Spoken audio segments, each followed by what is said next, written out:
Moje ime je Tomislav i živim u toj kući od slame koju sam napravil prije par godina. I ne znam, još uvijek ugradim, ne bi to nikad gotovo, uvijek si mislite evo sad sam počeo graditi pa budem do nove godine se uselil. Je da, samo koje nove godine.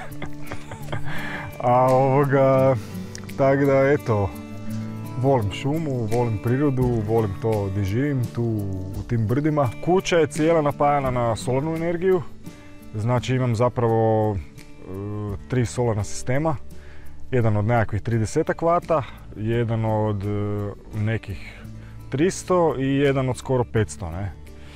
Tako da to vam se zapravo u realnosti nabere nekakvih 600 vata, s obzirom da su žice dugačke i sve te stvari koje idu uz to sve.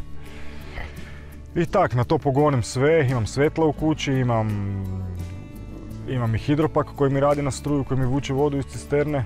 I sad sam prošle godine još kupio vešmašinu, s obzirom da je tehnologija toliko napredovala. A ta vešmašina je kombinacija, ako si možete zamisliti, kombinaciju blendera i kante za smeće. Ne? Znači vi jednostavno stavite unutra toplu vodu koju ja grijem preko peći. I ništa, vam se unutra vrti i to perete. Ne? I onda kad se to sve opere, onda prebacite samo robu u centrifugu, tam to sve iz centrifuge, onda opet stavite natrag u frišku vodu gdje hoćete još jedanput to kao isprat. Ne?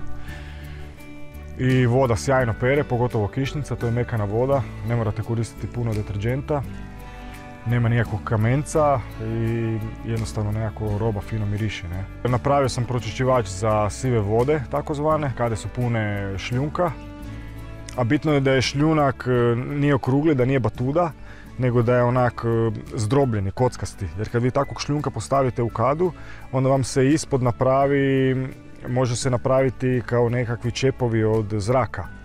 Jer u tim kadama rastu biljke koje pročišćavaju zapravo zmazanoću koju mi radimo. Ne?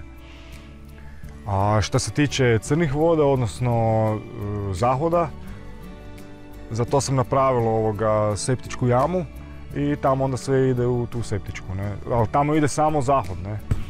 I još jedna isto dobra stvar kod svega toga, jer s obzirom da zalijevate zahod sa kišnicom, onda ne stvara se kamenac na koji se obično drek navlači i onda morate koristiti domestos i sva ta sredstva da biste to oprali.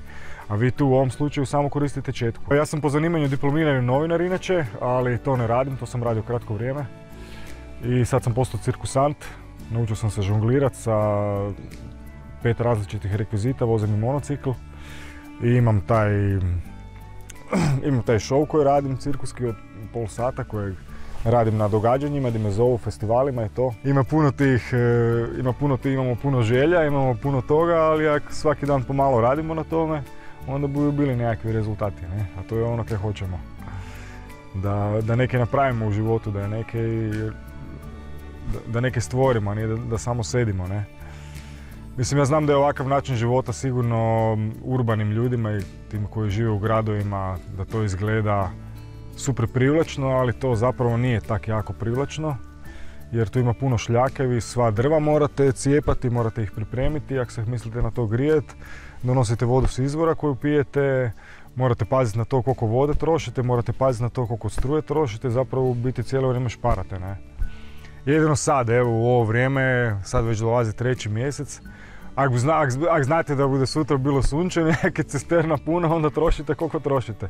I ako bude za ne znam koliko dana padala kiša. Ne? Tako da ili ste kratki sa strujom od sunca, ili ste kratki sa vodom od cisterne. Tako da uvijek je ta igra nekakva.